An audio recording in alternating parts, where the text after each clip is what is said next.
Hello and welcome to Trashy Trashy, where we take a dumpster dive on this week's garbage people and a look at all the trashiest news stories. My name is Erica and I'm your host. My name is Cassandra and I'm your other host. What's up, girl? I've been waking up. I've been like telling dreams in my jokes in my dreams. Okay, so you're just laughing at night. I've been trying to write them down as soon as I wake up. It is, you know how that never works out. Oh, absolutely.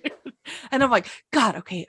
But I in my dream, I'm like, as soon as you get up, it's like a lucid dream where it's like, as soon as your eyes open, you have to write this down because it's going to be gone. It's going to be sand as soon as you get out of bed. So I've been, it's a dream effort to be like, write this down. This is gold. And then the minute my eyes open, I'm like, wait, why was like sand and orange juice funny? What the fuck? What? I write so many good movies and scripts and stuff when I'm in my dreams. And then I wake up and I'm like, I vaguely remember what the plot was, but like, how does that even make sense? Yeah.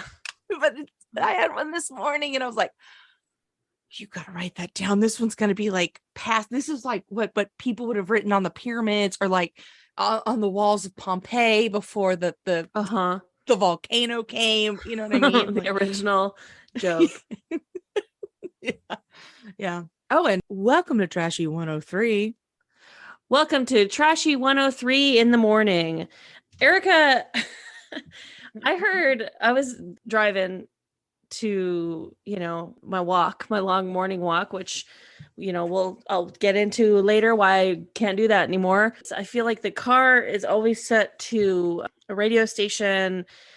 I want to say it's like Alt 98.7 LA. And so in the morning they have the Woody Show. And, sometimes I just immediately get in the car and turn on my book, my podcast, my music, whatever. Other times I'm like, this is a 4-minute drive. It's not going to kill me to listen to the Woody Show for 4 minutes. And the other day I was listening to the Woody Show and they were like, the Girl Scouts are coming out with a new cookie, and everyone's like, wow, a new drop from the Girl Scouts, like whatever, like morning show shit. And then they proceeded to go on through a game, I don't know, I say that loosely, where they discuss which Girl Scout cookies gives them full boner versus half chub, which... a baked sugar flour concoction combination. Yeah, this is a food sold by children exclusively. You cannot buy these anywhere else but from Girl Scouts. No. Who are children, little girls. Little girl. Mary Cosby. Yes. And they're like, because like the new one is coming out and it's like, oh, it's like a sister cookie to the Thin Mint, but it's raspberry instead. The guy goes, I don't know if I'm into that. Like, that's kind of half chub. And then the one woman on the Woody Show, like, she's even having to be like, oh, absolutely. Yeah, Samoas have me at full mast. And I'm like, babes, is the paycheck... I hope the paycheck's good. Yeah, is the patriarchy worth the paycheck? You're having to get up at 3-4 in the morning to be on a morning show, and then to go and just be like, yeah, Samoas give me half chub. And by the way, traffic on the 5 and 101 crossing, like, just like, oh, I don't know. Now, at the ask, would you join this morning show? Oh yeah, I mean, sure. Why not? That's a way better job than my current one. Yeah, of course. Oh my God. Yeah. There was go ahead. Oh, go ahead. There was a morning show segment growing up, and I recently, I shared it with you. I recently looked it up, and it was a gentleman who did a character. A white guy who did a character who was playing like essentially voice blackface. And it was a quote, like welfare queen called Shirley Q. Liquor.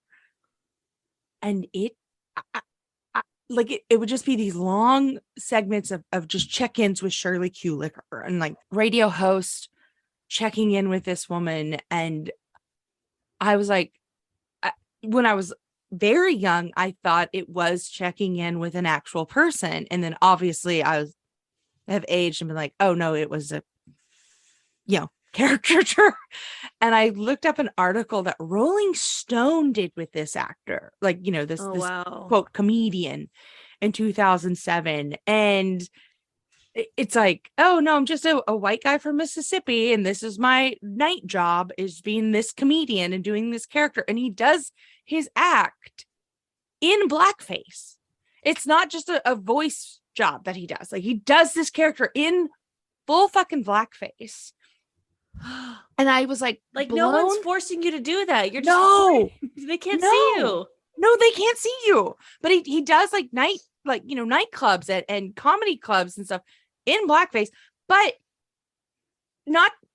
but just also he's one of the only ordained ministers that would do lesbian and like gay weddings in Mississippi, like for Black women in Mississippi and stuff. People contain multitudes. It's like, what the wow. I was like, I can't believe that guy got so much radio play and has made a living off this character. I'm like, this is like a digital lynching. Oh, it just blew my fucking mind that played so much throughout my childhood. And yeah, different times, what they'll say. I'm sure there's a radio station still playing this guy. Yeah, it's it just goes to show how three-dimensional people are. That the progressiveness of being like, yeah, gays and lesbians should get married, and then also being like kind of an unprogressive stance of like, I need to do blackface in order to do this character. Yes, but you know what? I don't know. I'm sure he doesn't do it now. Oh, I'm not gonna look up current because I just can't. I can't live in a world in 2022 where someone still is doing that, because I'm like, there are so many current celebrities still, blackfishing into a career. But yeah, I can't. Anyway, why are you trash? All right. So I said earlier that I can't do my walks for a little while. Reason being is I sprained my ankle. Sprained her good. We did a 5K last Saturday, which was fantastic. It was really fun. If you listen to this podcast, you've kind of been getting little hints and talks about my running journey of, nearly shitting my pants in the neighborhood to now I'm running races. And check out my self-help book coming out soon called Nearly Shitting Your Pants to Running Races in a Month. Here's how I did it. I didn't sprain my ankle at the race. I sprained it like a couple days later on a walk because I didn't give my body enough time to like chill, because I was like, well, what do I need to chill for? I've been doing this 3 miles every other day, but like when you're in the race, you start running more and whatever. So anyways, it doesn't matter. All that is to say, the reason why I'm trash is I went a pandemic length amount of time without showering during all of this. And so like I showered after the race on Saturday. I think I showered again on Sunday because we'd done some outdoor activities. I was sweaty, whatever. Monday comes along and that's when I, start hurting myself and whatever. And then the day gets away from me. You don't shower. Fine. I just showered Sunday. I don't usually shower every day anyways. It's not good for your hair. But I could have rinsed off, whatever. Tuesday comes along and my partner leaves to go to San Diego on a fishing trip, and my ankle's still hurting, but the day gets away from me. I don't shower, whatever. Wednesday, I'm like, oh my God, I feel like my ankle's going to explode. And that's not good. I'm going to go to urgent care tomorrow, Thursday, and get this looked at. I better shower before I go to urgent care But then the day got away from me and I didn't do it. I was like, my hair is greasy. I better shower before I go to urgent care. But then at that point, my partner was like, can you just wait? Because if your ankle is that hurt, I don't want you to fall in the shower. So I was like, ugh, fuck, fine. I'll put a hat on. I'll go. So I'm, 4 days now without showering. My hair gets really, really greasy. I put dry shampoo in, I put a hat on, whatever. Sprained my ankle was what I found out. And then Thursday, I'm like, my partner's back, but he's got to go run errands and I can't shower when he's gone. And then the day just got away from me again and I was in pain and I didn't want to. Friday comes along. The day gets away from me. He keeps leaving to run errands. When am I ever going to shower? And then it's like, I'm done with work. And I'm like, well, I'd been sober like all of August, but now that my ankle is busted, I was like, I don't want to fucking be sober anymore. I'm dirty, I'm broken. I would like to drink. And so I wanted to drink and I was like, let's get these cocktails going. Like, I'm going to wash all the sheets because I'm so filthy. Everyone in this house, by the way, needed a shower. The dog stinks. My partner needs a shower. I needed a shower. And it's like, I'm going to wash all the sheets. Everyone's going to shower tonight. And, whatever. But then then the presence of cocktails came up and I was like, well, I got to do that. I finally showered today. So this is 6 days that I went without bathing. And I don't think I've done that since the early days of COVID. And it just felt gross. I felt gross. I didn't know how I got it that far, but then I was like, of course you let it go this far. You're a dumpster. If only there was a way for us to not stand and have water drip over us. If you come at me and you suggest that I should have taken a bath when it's 90 plus degrees outside every day. Hear me out. And this is what I have evolved because of years of depression is a sitting shower. It's just a bath that you do where you don't plug up the water and you just run the water from the tap. You sit down and you do a quick rinse. It's like a shower, but you control the water flow with a cup. Wow. I can't do that. It's too European and I'm American. I did have that thought. I was like, oh, why don't I get in there and just try to do the whole thing seated? But I was in Paris, January 2020, and had a difficult, the place where we were staying didn't have a standing shower, which I didn't know I needed to look for. But now I know whenever you go to Europe, make sure your shit has a shower and not just some fucking bathtub with a, extendy leash or whatever. And I couldn't get all the shampoo and conditioner out of my hair. Mm-hmm. And so I had to and Paris was like the last stop on our trip. So I had to do like the final 4 days of our trip with just a fucking grease cake in the back of my head. So I'm doing scarves. I'm doing ponytails, whatever I can do to hide how disgusting I was. So yeah, I wasn't going to sit there with a cup. I couldn't do it. I think I'd rather just, I preferred just rolling in my own filth. I mean, I've been there. I get you. But I'm going to say I shower maybe once a week to wash my hair. The rest of my hygiene routine consists of me sitting in the bathtub and rinsing, like as if an imaginary parent is just taking a cup to me and rinsing me off like I'm a baby. But it's me. I'm the parent. I'm the one operating the cup and doing the scrubbing and yeah. Yeah, you wash my dogs with cups. I don't know. Yeah, well, I feel like we shared a lot today. We really, really have. All that everyone has learned is that I'm fucking disgustingly filthy and that one minor inconvenience like spraining my ankle was enough to get me to quit being sober. That's what you've learned. Why are you trash? Well, I mean, so many things. I told you, I have a running document where I just am like, oh, that was trashy. Better write it down.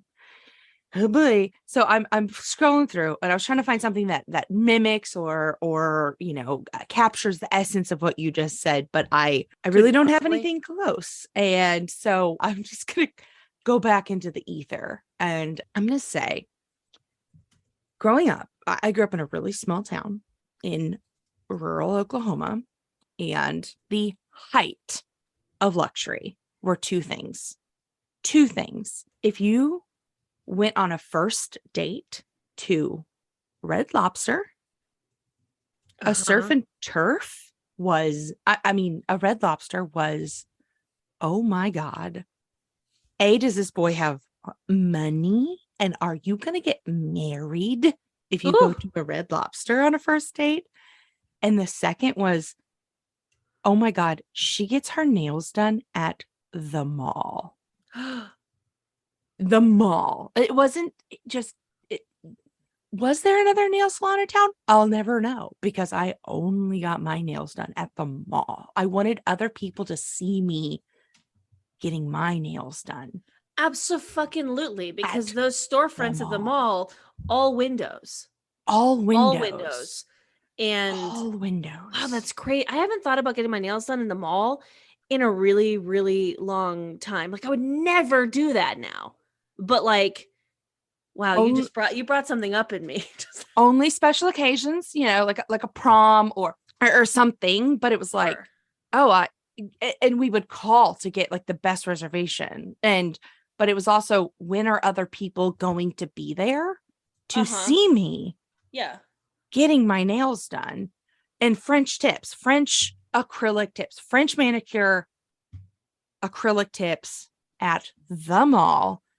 And also, how much do you, it's like, oh, I always tip them $5, Absolutely. Here's which a was five like, for you and a five for I for you. you. Yes. Yes. Which was probably at that time me thinking, God, I must be a Rockefeller. They must love it when I come in. I'm sure manicure costs $12 at the I have no idea. It may have been appropriate on the time at the I think time. at the time it was appropriate to scale, but yeah, getting your nails done at the mall, an Sure. offshoot. It could have been the best, nail salon in town was across the street, but I would never go because no one would see me. No, you weren't gonna go to a mini mall No. like nail salon, even though that's where you go now. You got to. Oh, that's where you go Definitely. now. Yeah, that's where you go now. But yeah, yeah, going to a oh yeah, getting your nails done to then go on a first date to a Red Lobster. Wow. Wow. Wow. That's how you knew a girl was classy, So that was such a moment in time. Such a moment in time. But yeah, the mall nail salon. Those chunky French tips too. Like 5 centimeters thick. Oh yeah. Couldn't do a damn thing with them, but man, did they sound good? It just like also just the sound of a thick acrylic against like a Nokia phone hitting T9 to text. Bang, bang, bang, Bang, bang, bang, bang. Yes, yes, yes. Or a razor, Yeah, a yeah, flip yeah. phone, a razor. And if listeners, if you don't understand, please Google the height of a pink razor I had the phone. pink one. Did you have the pink one? I had a silver, and I was so envious. Ew. My dad didn't understand how important a pink razor phone for me was, and he was like, well, this one's cheaper and it's functional. It's the same phone. It's the same phone. And I was like, it's No. not. Like, I'm pulling my hair out, almost about to cry again for having a thing more powerful than what put a man on the moon. You know what I mean? Like, the computer and a fucking razor phone is more powerful than what the computers that put a man on the moon. Allegedly. But I was just about to cry, pulling my hair out, just being like, I need the pink. Jenny has the pink one. Wow. Had to have the pink one, but I had the silver and felt like a peasant. Yeah. Yeah. I mean, you probably look like one too. I'm sorry. Yeah. I'm not. Yeah. That's the equivalent of having like an 8 crayon and somebody else having 64 crayons, you know? I had the pink one. God, of course you did. Of course you did. But then I was like over it and needed a sidekick to a point where I was like 16 or 17 being like, Mom, I need to leave your plan on Verizon, change my number completely so that I can get on to a phone plan at T-Mobile so that I can get a sidekick. Good God.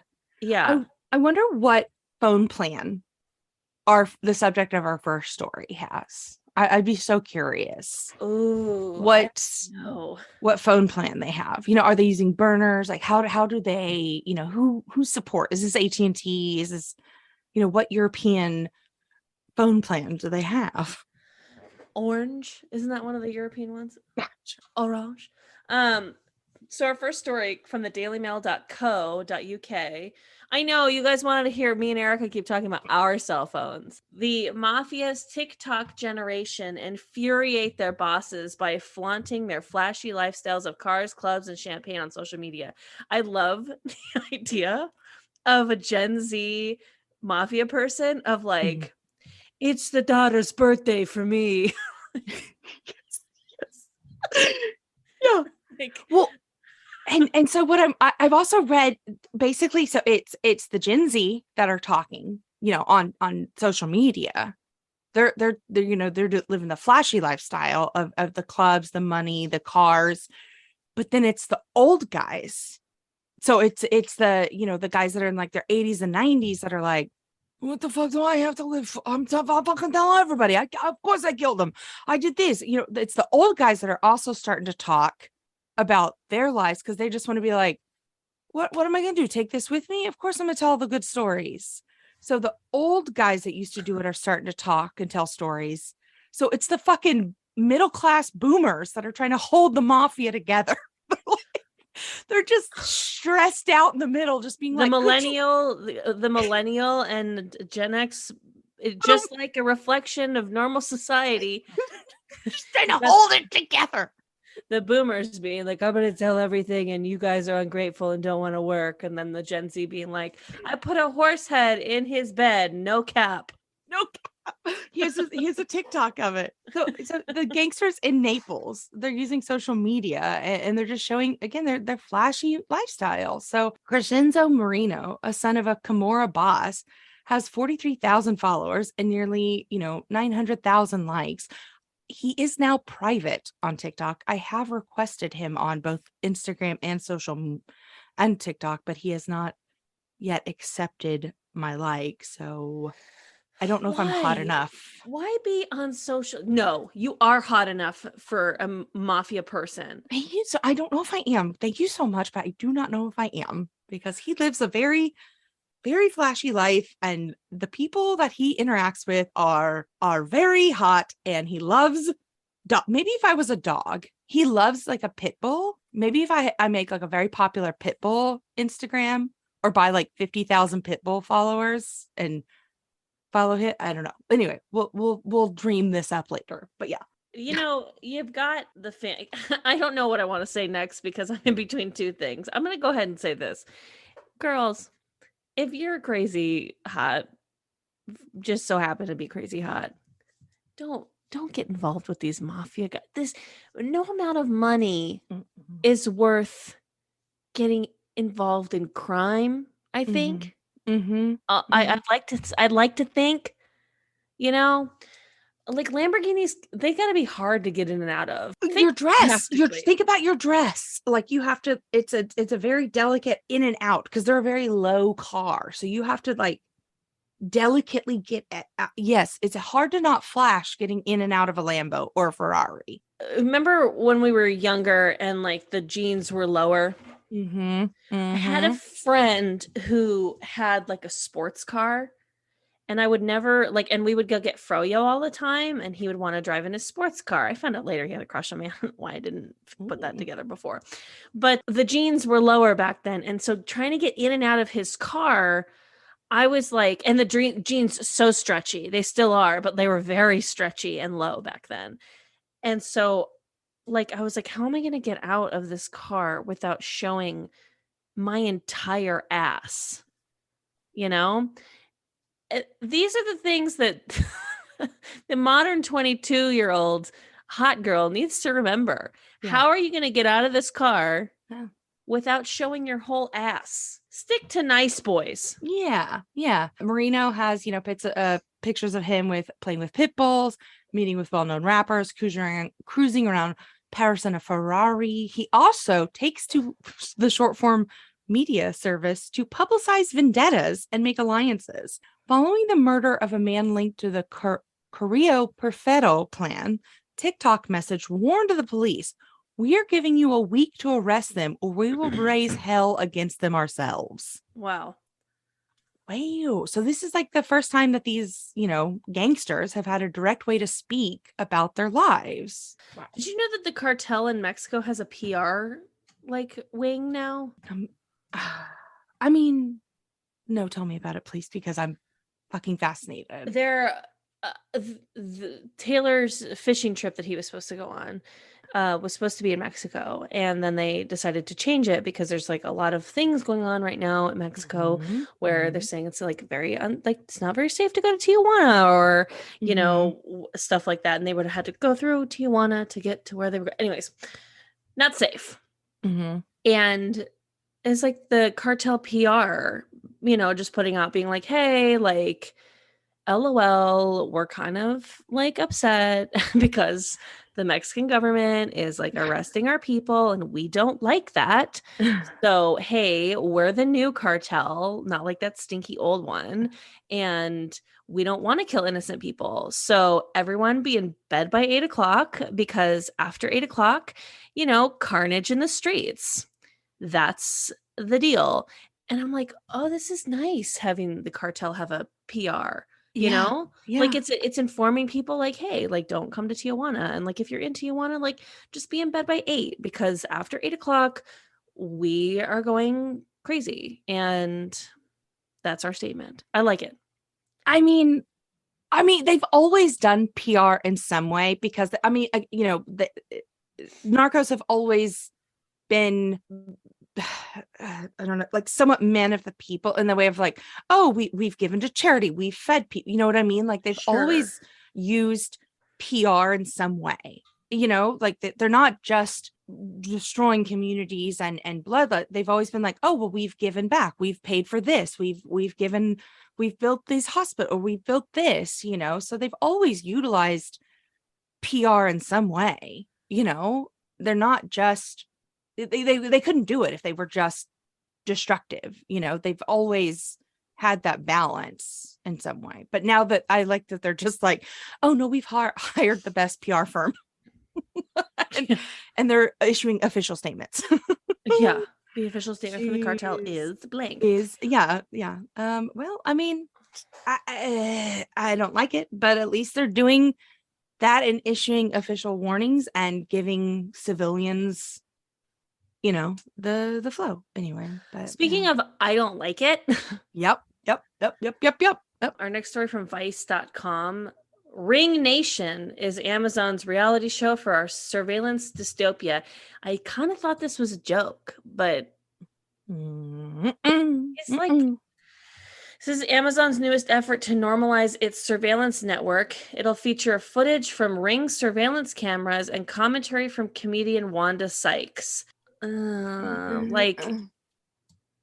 How are you getting I don't know. I don't like it. I guess it's like gonna have like America's Funniest Home Video energy, but it's just, goofy videos of like when you stumble into your house drunk and your Ring camera catches the whole thing. Like, I don't know. I really would love to know, neighbors saving neighbors, marriage proposals, military reunions, and silly animals. But package thieves, all sorts of stuff is going to be captured. And again, it's really normalizing things like that. And it's propaganda. And, it's owned by the same people, MGM Television, which is owned by Amazon and Big Fish Entertainment. They ran a similar show called Live PD, which was centered on commentary of police footage and things like that. So I think it's just, there's a theory. You know how Amazon recently bought, well, they have a theory that they bought it so that they can see the map out of people's homes. Was that a theory? I thought that was just like, yeah, that's I the don't point. Is like, well, I mean, maybe I was just on a more aggressive website, but yeah, because your Roomba, if you want it to, it'll map out your home so that it knows where to not go, and also to like get it clean more effectively. But I don't know. it's just weird that this one guy, this Jeff Bezos guy, he's got listening devices in the form of Alexas, and I can say that out loud because she ain't plugged in. And then you've got little floor maps of everyone's house, little cameras, and we're letting it, they're not being enforced, we're letting them in for convenience. Yeah, but it's all just this one guy who has it. So Live PD was essentially like NFL Red Zone but for arrest, and this will be somewhat similar, but again with like Wanda Sykes fun commentary. And I mean, good for her. You get the work, baby, but she's also so funny on the other two. She's so good. Would you get a Ring camera? No, I would rather hire, if I have something that would need guarded by a Ring camera, I hope to have the money to just hire a live person at that point. You think that in order to afford housing in Los Angeles, you can also afford security guards? Just a full-time person. Yes, at that point, yeah. I'm like, okay, then we'll hire somebody for $40 an hour that will just stand overnight, and there's a shift of them. Yeah. There's a piece of me that kind of is thinking like, because I almost got one, and I had an apartment in the Valley that had like a front door and a back door, and most people would use the back door because it was the one that was like on the road. And so I was like, oh, I should just get a Ring camera for out there so that I have like a doorbell back there, because then I know when people show up. But then I was like, I don't think I want to know how many people that I don't want to show up are just out there, like I almost feel like ignorance is bliss. Yeah.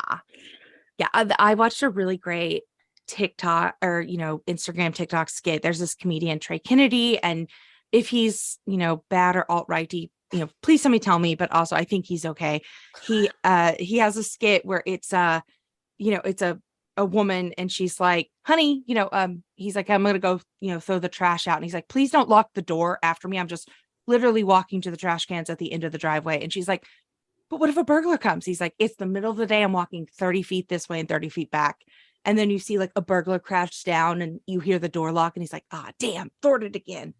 And he's like, all right, honey, I'm gonna go walk the dog. And she's like, take your keys with you. And he's like, it's broad daylight. And so then it's a confession of the burglar. He's like, most people think that burglaries happen at night or when you're out of town, but he's like, nope, it's those 20 seconds that you forget to lock the door, and that's when we come in, and then he forgets to lock the door, and he comes in, he's like, gotcha. And she's like, oh no. And he's like, it's just when you always forget to lock the door for just a second. And Winston could literally walk down our hallway to the trash can, and I'm like, lock, deadbolt the top lock behind him. And he's like, no one can, we have a door outside.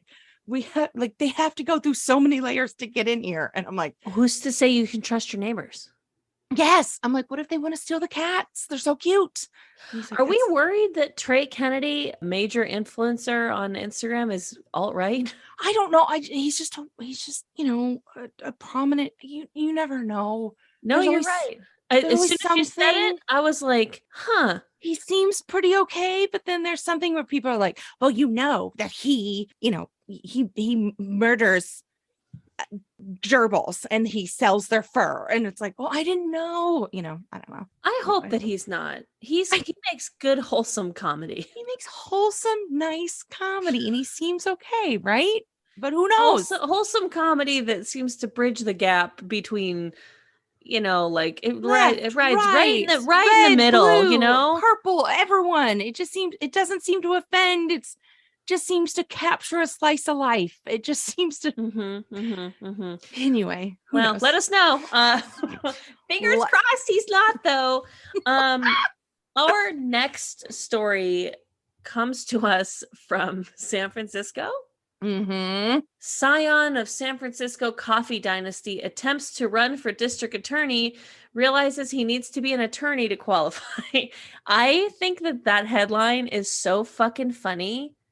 I think I pulled this from Not the Onion, like subreddit. I think this is where we found this story from. Yeah. So like this is just so fucking funny. He made an attempt to run for San Francisco district attorney, but it was the son of an elite coffee dynasty family. But it ended abruptly when he was told he could not enter the race because he was not an attorney. So Austin Hills, whose family founded Hill Bros Coffee in San Francisco in the late 1800s, pulled papers to run for office on this date, according to the Department of Elections website.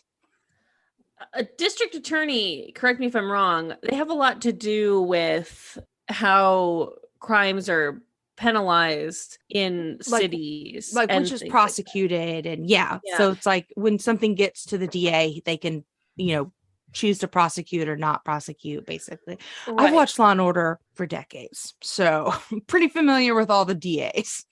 Alex McCord. I can name all the DAs from Law and Order SVU, but I can't name 5 elected officials in LA County. So George Gasson, I think, is our district attorney. Nithya Raman is a council member. Jimmy Gomez calls me all the time because Eric Garcetti is our mayor. Good for nothing mayor. Shit. Adam Schiff. Adam Schiff's our senator. No, he's not. He's a congressman. Person. Shit.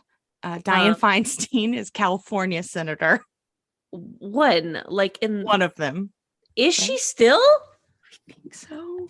She was at one point. She's like 1,000, isn't she? I think she's still living. Honestly, and also so many of these fucking people are like 1,000. She's 89 years old. And she's still the senator.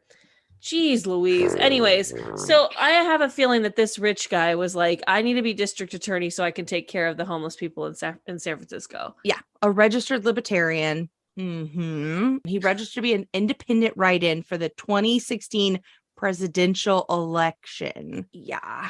Men would rather run for president than go to therapy. Yep. He frequently lambasts San Francisco's current mayor, London Breed, which is maybe the best name of any person, on his social media accounts. And one example, posting a photo of a person experiencing homelessness with a caption, "Thank you, Mayor London Breed."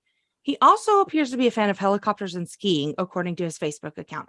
Also, fuck you for posting a photo of someone without their consent like that. That is so shitty. That person did not say, "Yes, please take my photo," and use me an example of your politics. Like, that's so shitty to do to someone. Sorry, that sets me off. Like, I hate when people do that.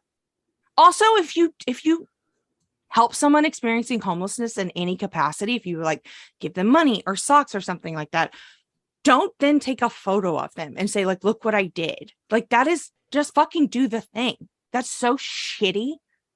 Oh, I can't. All right. Anyway, sorry. It just makes me so angry.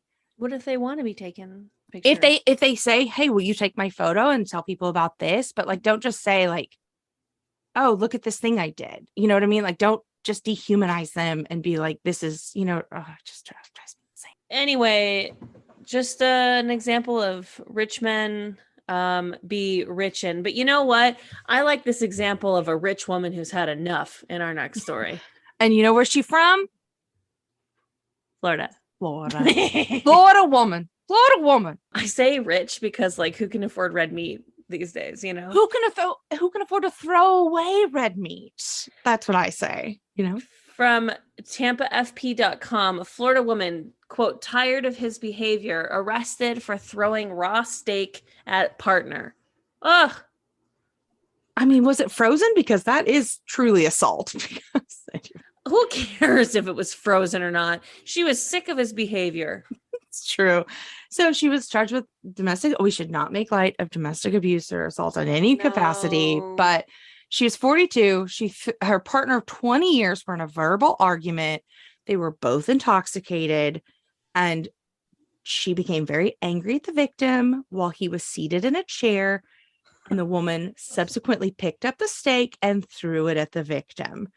The meat missed its mark and landed on the armrest of the chair and the wall directly behind the victim. She admitted she tossed the meat because she was, quote, tired of his behavior and they're arguing. Now, is it assault if you don't? I was gonna ask the same question. I'm not defending, doesn't matter the gender. Assault is assault in any capacity. Domestic violence is any capacity. But if you don't, But she missed. She missed. I was gonna ask the same question. I feel like such a bad person, but like, you missed. Can you call the police and be like, I'd like to press charges of domestic assault because she threw that steak at me? She missed, but like, had she not missed, it would have been yucky. As for the meat, in the arrest affidavit, it was listed as the weapon and was not confiscated by the police, probably because they said, ew, we can't cook it now. It's been on the floor. Ew, God, it's been on this Tampa Bay floor. But if the police had come in and just been like, if you rinse that off, you could throw it in the skillet. I mean, the skillet's still hot. If you rinse that off, it's going to cook off the germs. I mean, you might as well make dinner. Honestly, a little salt, a little pea, and then no harm, no foul. Throw it in. I mean, might as well eat dinner. You're going to jail. Might as well have a meal in you, I made steaks last night with our cocktail. This is another reason why I was like, I there's no time to shower. I gotta make these steaks. Ooh, they're good. We went to Costco, and it was expensive, but we kept saying, well, it would have been more expensive if we would have went out to eat. That classic justification. Of course. Let's get into our next story, sent in by listener John Golombecki. Thanks, John. Yeah, speaking of food, Miller High Life, the champagne of beers. Absolutely. Which, I mean, to rebrand yourself the champagne of beers, like what a great branding. Was that a rebrand? They've always been the champagne of beers. I know, though they are not. But just to say, like, oh, us alcohol, we're the other alcohol of these kinds of alcohol. Oh, sure. That would just be, you know what I mean? That'd be like PBR. We're the vodka of beer. You know what I mean? That was my go-to, like 40 was the Miller High Life. Yeah. I was a Mickey's gal myself, but Miller High Life. Anyway, the story is Miller High Life makes an ice cream bar that tastes like dive bars. Ew. Why not make an ice cream bar that tastes like Miller High Life? Yeah, yeah. So in collaboration with Tipsy Scoop, the treat includes a peanut swirl to mimic peanut shells always found on dive bar floors, as well as a hint of tobacco smoke flavor. There's also like a sourness to a dive bar. Like if you like the kind of smell that comes from like when so much dust accumulates that it becomes sticky. Mm-hmm. And like I don't know how do you encapsulate the taste of a place that you wouldn't want to see with the lights on. Mm-hmm. And like so like there's a smell of I'm only allowed to see my kids on the weekend, but I'm here instead. That just comes from a dive bar. Like it's a Wednesday and God damn it, on Friday I get the kids, that you just can't capture in an ice cream bar. Yeah, like what does it taste like when the bar is really dark, but then someone walks in the door and the sun hits everyone and they're like, ugh. Everyone turns into like it's the smallest. Everyone has like the smallest amount of vampire in them where we're like, must rescind from the light. Yeah. They're releasing, this is a partner with Tipsy Scoop. The ice cream bar is actually infused with Miller High Life, but they come as a 6-pack of the ice cream dive bars, and they'll be available for purchase they already are. They became available on August 15th from tipsyscoop.com, or you can get them in the Tipsy Scoops 3 New York City Barlers locations. Or on Goldbelly. Tipsyscoop.com. You know, it's too bad that I'm lactose intolerant, because I am curious. Oh, they have one in Long Beach? Oh no, it's all in New York. Stupid. Stupid. It does sound gross though, doesn't it? It does sound gross, but also maybe we should try them and report back. I mean, yes. Will it make me sick? Of course. Too much ice cream, always going to make me not feel well. But also it feels like as journalists, we owe it to the listeners, you know? $36 for a 6-pack. How do you ship? Oh, there's 5% ABV in these ice cream bars? Yeah, you got to be 21 to purchase. Got to be 21 to purchase. It's peanut swirl to bring back the saltiness of a dive bar snack, the tobacco smoke to forget that, or to get the scent, gooey caramel swirl to incorporate the sticky dive bar floor, and fun sprinkle of carbonated candy to provide the iconic champagne of beers effervescence. These are the words that they're using. Effervescence. And then, of course, dark chocolate to evoke the dark wood and dim lighting. Yeah. You know? I ordered ice cream sandwich. I don't know why, but I got with one of my credit cards, I got a Instacart like premium subscription. So I was like, oh, I ordered some ice cream sandwiches, and the poor delivery person drove past my house. Oh. Like, you know, I saw the map and they drove past, and then they just continued to circle my neighborhood. And I messaged, I was like, hey, I think you just drove past. Like, we could not get it together. And I was like, my address is very clear. I gave them the intersection. I was like trying to look up my, coordinates, like 4 degrees north, 36 degrees, whatever it was. And they could not. I was giving them landmarks, car colors, everything I could do to get them to my place, because I was like, you have ice cream. It's not, any other day I'd be out. Yeah, it's like, okay, tubs of water, whatever, a broccoli stick, fine. But I was like, you have ice cream sandwiches in your car, and they are the most hideous ice cream sandwiches now, because they just got melted and then refrozen, and it just, yeah, they look homemade now. Anyway, speaking of a nightmare, let's get it. A true American horror story. Where else would this story happen? Yeah, let's get into this from BuzzFeed.com. Sofia Carson is defending the Netflix movie Purple Hearts despite the backlash against it. I hope that people understand that in order for characters to grow, they need to be flawed in the beginning. I mean, that's just basic storytelling, Sophia. So she stars as Cassie, the singer-songwriter who marries Luke, a Marine, to get healthcare benefits after being diagnosed with diabetes. Lots of backlash because apparently this movie is seen as racist, promoting anti-Arab sentiments, and it was just military propaganda. I mean, have you seen Top Gun? That's military propaganda too. And it propagates that the American healthcare system, is like, oh, well, this is what you have to do to get healthcare, instead of being like, we can fix it in America. You know what I mean? Yeah, so they use the invasion and deaths of 1.2 million Iraqis as a rom-com, not to mention his racist friend telling her to sit down and stop it when she called him out after he was cheering with hunting some, this is a racist thing that I'm not going to say. Nope. And then, yeah, it's just a story about a Latina changing her beliefs just to be with a white military racist guy. But Sophia's like, I loved this movie. It's a love story. It's two hearts, one red, one blue, two worlds apart, who are really raised to hate each other. And through the power of love, they learn to lead with empathy and compassion and love each other to turn this beautiful shade of purple. It sounds like she just got in the marriage to get health insurance. Yes, 100%. I don't know what he gets out. It doesn't explain like what he gets out of it from her, but besides having me like, got me a wife, like what does he get out of it other than hopefully learning to not be a racist dickhead. It's, Who knows? they both have been neglected by the system. He's hurt in war, and that doesn't seem to be ending. And she's slipping through the cracks of the healthcare system.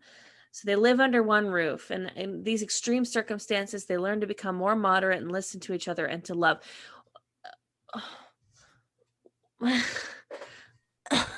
It just, like, I have notes. Are you in a note taking stage, or is this finalized? Because I mean, it has been viewed by like hundreds of millions of people, it seems, or millions of people at this point. It's one of Netflix's top movies right now, but hopefully they're taking notes. they don't. Okay. Yep. Okay. Cool. You know that they don't. Yep. They do not give a shit.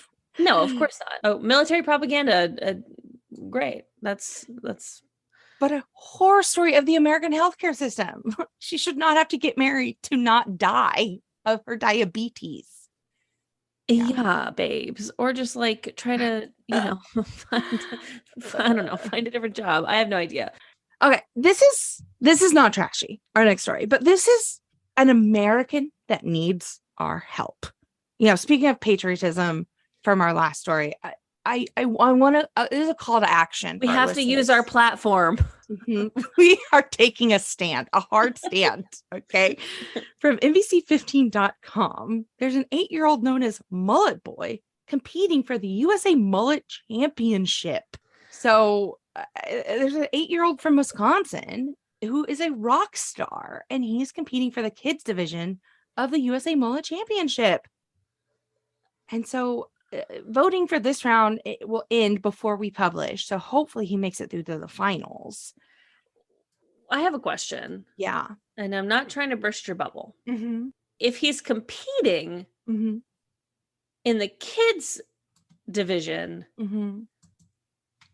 why should he win over any of the other kids? Why do you care about this kid more?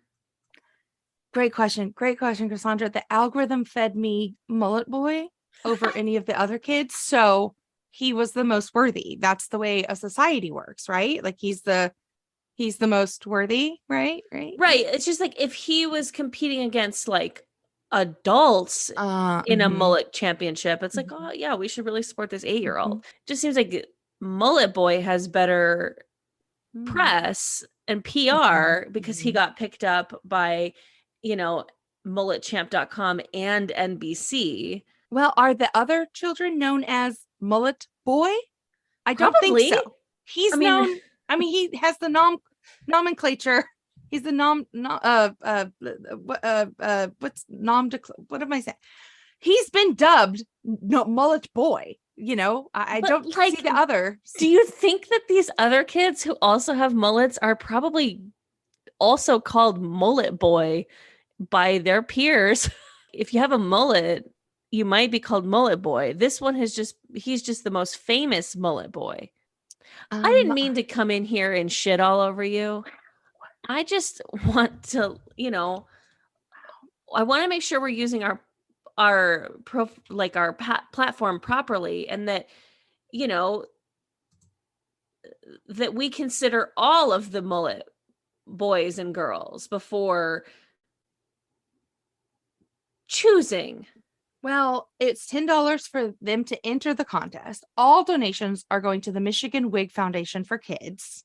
The prize money is $2,500. And you know how Mullet Boy's going to spend his money? How? He's going to buy a go-kart. You know what? His family are big into racing. Of course they are. Sorry, that was a generalization, but the Venn diagram of mullets to NASCAR to go-kart racing is a near circle. Yeah. Maybe he's going for F1. I like that one. And then the Mullet Boy this whole time was French. He said, I want to buy a go-kart so I can go and drive F1 someday with my mullet. It took 2 years to grow this mullet. That's dedication. I'm just saying, we aren't growing them in America like this anymore. This Gen Alpha has dedication, and I just want to support little Mullet Boy. There was 600 entries, and now it's down to 25. There's a teens division, there's open red division, and then there's the kids division on mulletchamp.com. So you can go vote on mulletchamp.com, and you can also check out the Hall of Fame. with previous mullets, famous mullets, Billy Ray Cyrus, Andre Agassi, Blake Shelton, Kenny Powers, Mario Lopez, Mel Gibson, Patrick Swayze, Bono, Joe Dirt, the 2020 mullet kids winners of the past, just heroes in this, heroes in this contest. So, I'm hoping one day we see some more gender diversity in the kids division, because right now it's pretty male, boy dominant, but I'm hoping one day we're going to get a female mullet champ. But, one can dream, You could be the first one. I don't know if America's ready for you in a mullet. a female to lead the mullet championships. What if she gets her period, oh my God. And then all of a sudden she has the mullet nuclear code. Yeah, she has the mullet nuclear codes. Exactly. Like, what if the bears come? Yeah. No, you're right. Hey, Erica. Yeah. Are you ready? Oh, I'm ready. Are you ready? I'm ready. It's time for the dumpster fire of the week. Oh my God. Excited to talk about this one. Let's do it. From ideas.ted.com, say 3-person committee in Iceland that approves and rejects baby names. I don't want to say we need this because I'm not trying to stifle anyone's creativity, but I'm not mad that this exists. So Iceland's extreme efforts to keep their language pure, which I don't know about that, but okay. Extends to what people call their newborns, but the days of these official name keepers appear to be numbered. So I think it started with these people trying to figure out if the name Cleopatra is Icelandic, and the committee came to a no because they rejected it because the letter C has no place in the Icelandic alphabet. And now people are like, that's kind of stupid. Yes. Yeah. So essentially, politically, Iceland's one of the most world's liberal nations. It was the first European state to give women the right to vote. The sole country to date whose government has been led by a lesbian. In language, though, it's very conservative. So it goes back hundreds of years to the sagas and premise that nouns and verbs and adjectives that speak of the bleak winters, fire iron, globe right, but these are in Icelandic terms that I'm not even going to begin to pronounce because I don't globe jort. Eldrjarn. So sorry. I'll do it. Yeah. Okay. But essentially, these terms are, their nouns are male and female gendered. So all of their nouns have genders. So there is a committee that's appointed every 4 years to supervise and adjudicate the approval of names. So, yeah. So basically, when you have a child in Iceland, you have, if you wanted to be a citizen in Iceland and live there, not if you immigrate, but if you are born and have this, you have to get it approved. I'm not here to shit on culture, but it is funny. Like, some cultures are funny, and Icelandic culture, it's giving Viking in a major way. Mm-hmm. And I just kind of as someone who's not affected by this, I kind of like that there's just a group of 3 people being like, nope. Yeah. Nope. That doesn't sound like I wouldn't want to yell that if I was on a ship. A little bit. Like, I'm also very like, fuck you. I'll do what I'll do it. Don't tell me what to do. But also I kind of like somebody just been like, I don't want to write that down. I don't want to say that. No. I just don't think that one's good. Like, I think that's a bad one. I think you can do better. And this kid's going to have this for the rest of their life. And it would just be best if you named them something like Fierro, which means tomorrow morning. Yeah, Or give that to your dog. Give that name yeah. to your dog. Yeah. So Iceland gained independence from Denmark in 1918. And, their obsession with rooting out every trace of foreign influence in their language grew very fierce. And as technology expanded and the world shrank, the purest efforts intensified. So since the 1960s, Iceland's universities regularly put their eggheads together to evaluate the change in language and keep tabs on the media, lest a foreign word persuade any Icelandic coinage. Fingers will be wagged at the TV or radio presenter who says peer pressure rather than the Icelandic. Okay, bear with me.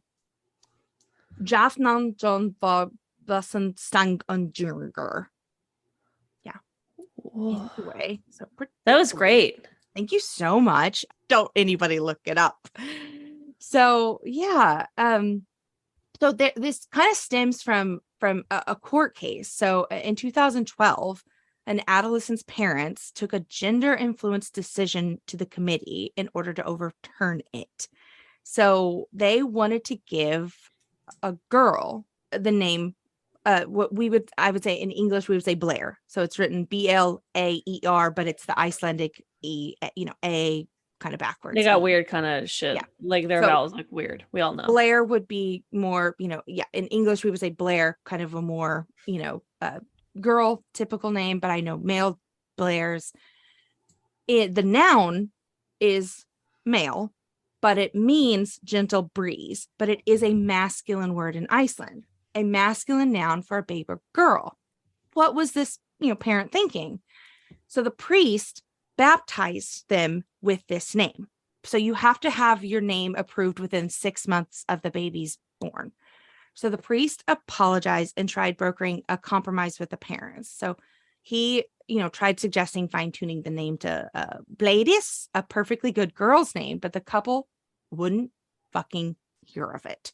So the mother, Bjork, last name redacted, told the court her story. And so she found the name Blair in the much-loved 1957 novel, The Fish Can Sing, by the country's only Nobel Prize winner in literature.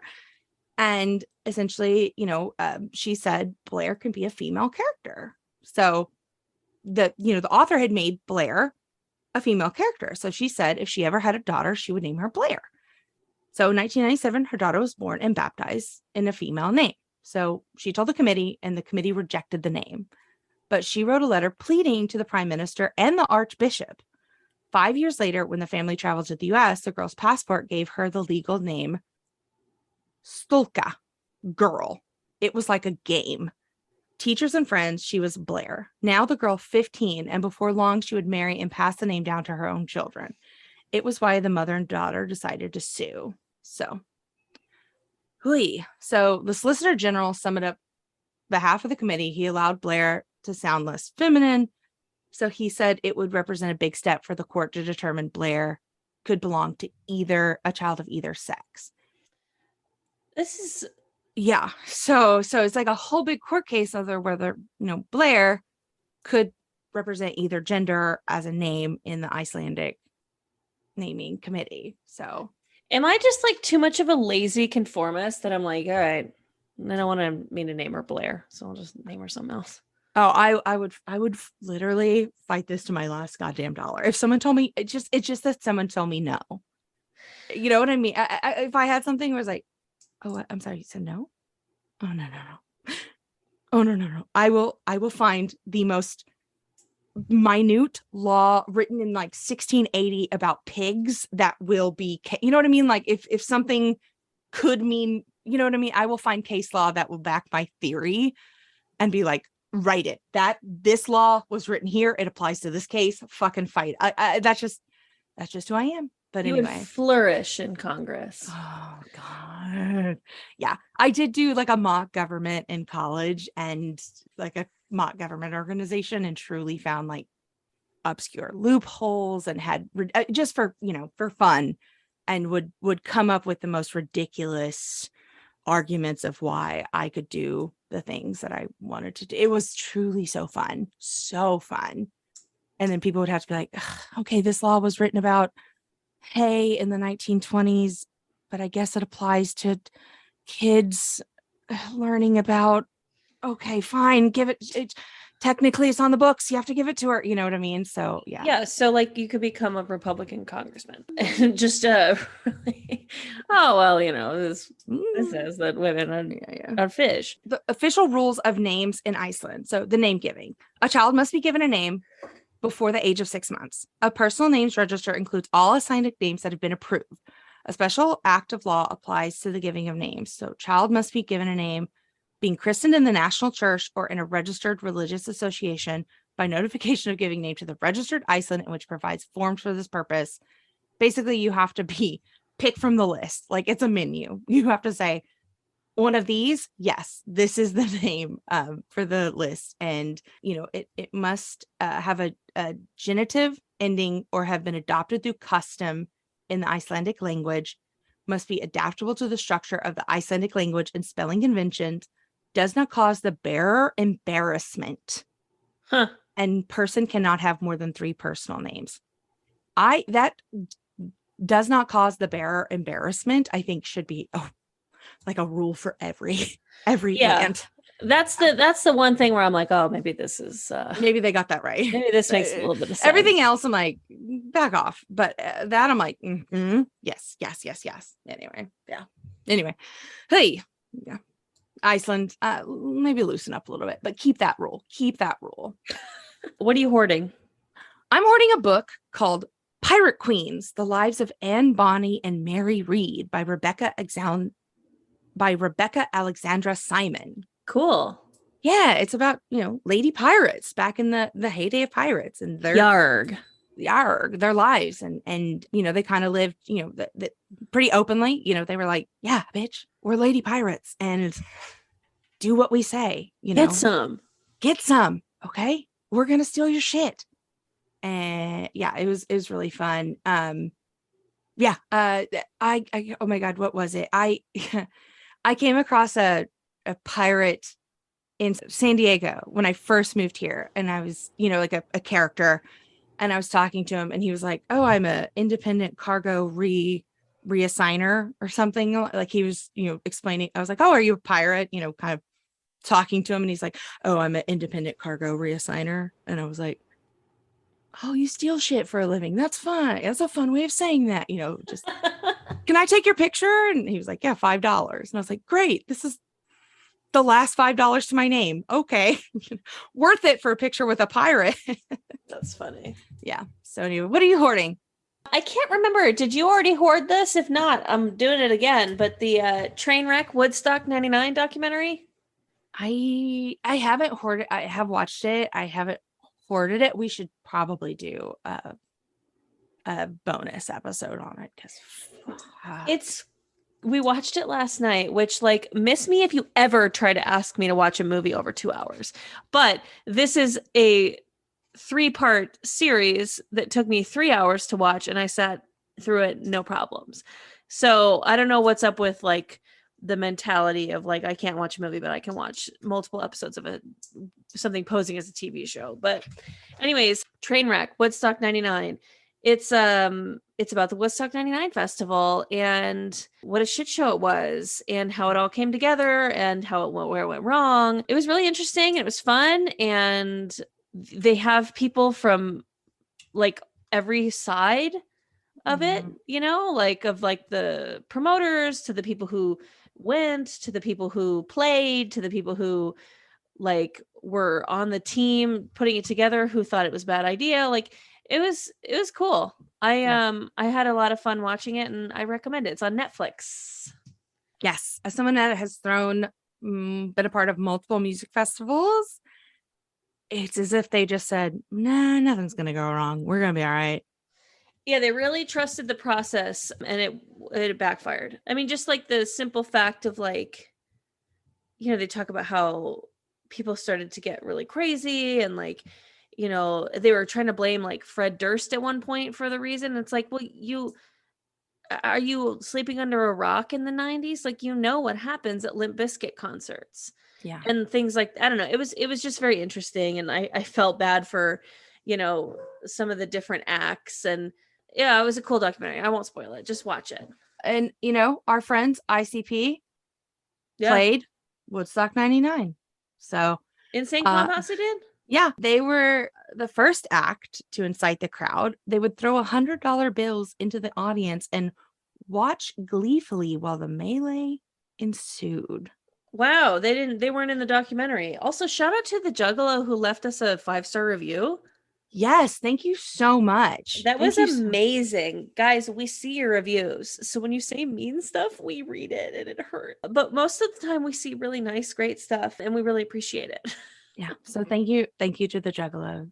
Thank you to the Juggalos. A phrase I didn't know if I'd ever say, but thank you to the Juggalos. Hey, it's a Juggalo family. Woo woo. What are you throwing out? All right. I feel like I'm gonna get some shit.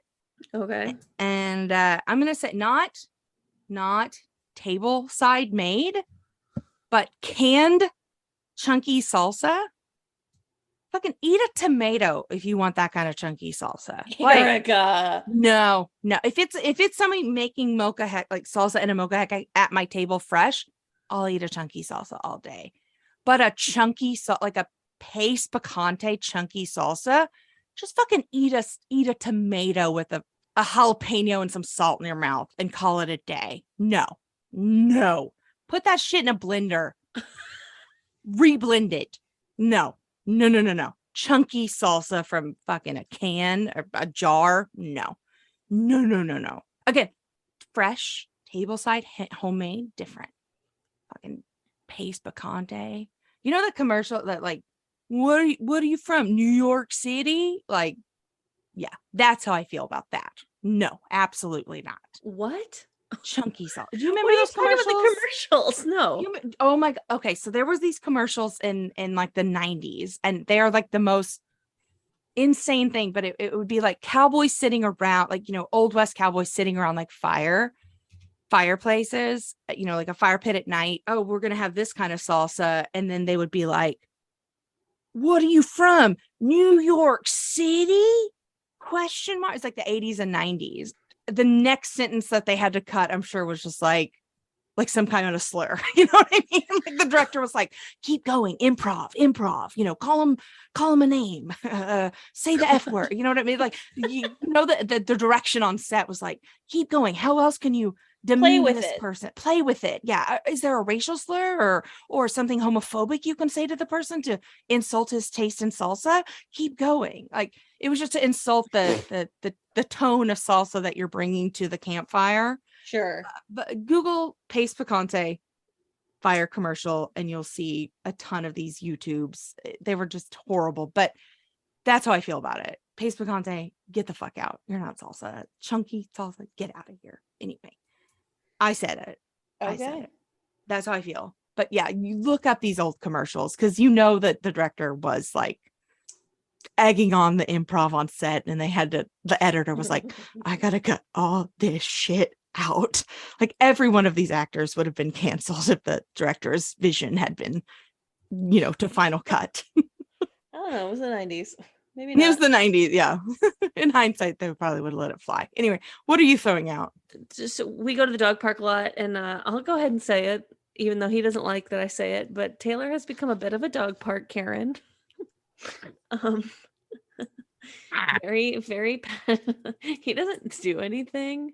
But like there's a couple moments where like we see people breaking the rules because there's rules for the dog park, and he'll be like, if that dog comes near Pretzel, like I'm gonna cause a scene, I'm gonna lose it. Like, no, you're not. He loves to do that though, and so but what really pisses me off, Pretzel's a puppy. She's learning, but she comes on hot. She loves everything. She loves everyone. She loves food. Pisses me off when people break a rule, and the rule being to not bring food and treats into the dog park. And first of all, the circle people that I've talked about, these fucking people, they bring burritos and all kinds of shit. Like they sit there and they have their dinner together in the dog park. And I'm like, of course they do. It smells like piss. Like, why are you doing this? But whatever, like, that's one thing. But what really pisses me off is the people who bring dog treats into the dog park, because Yeah, you All of a can't do, sudden, you can't the haves and the have-nots, riles the dogs all up. also, like, dogs these days are sensitive compared to dogs in the past, but like there's dogs with allergies and things like that. And so people bring dog treats and then they get swarmed. My dog's right there with them, jumping and going fucking nuts, which it's like, oh my God, I'm trying to teach her to not do that. But what is she expected to do when there's some stranger waving around fucking jerky strips with 17 other dogs and she's a baby? And so anyways, so I like this happened like twice now where like I'll have to walk over and be like, Pretzel, like, no, like quit jumping. Like, and then one time, like I'd taken her away from the person and the person didn't even acknowledge me. And I'm like, you're here. First of all, you're breaking one of the rules where you're not allowed to be here with more than 3 dogs. This person was obviously some sort of dog sitter. He had 6 dogs there and he was giving out treats and it was making all the other dogs go fucking nuts. And also, don't give my dog a treat. You don't know my dog. You don't know her allergies.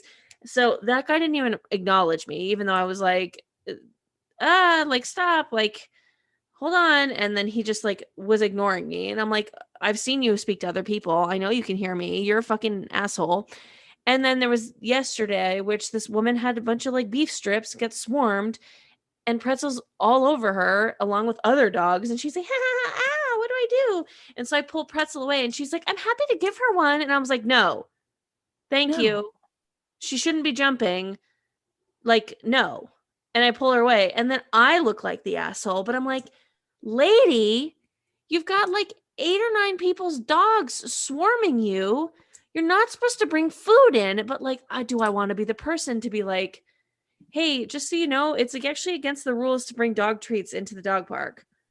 Like, I want to do it, but I haven't done it yet. Yeah. Anyways, I'm throwing that out. Like, don't bring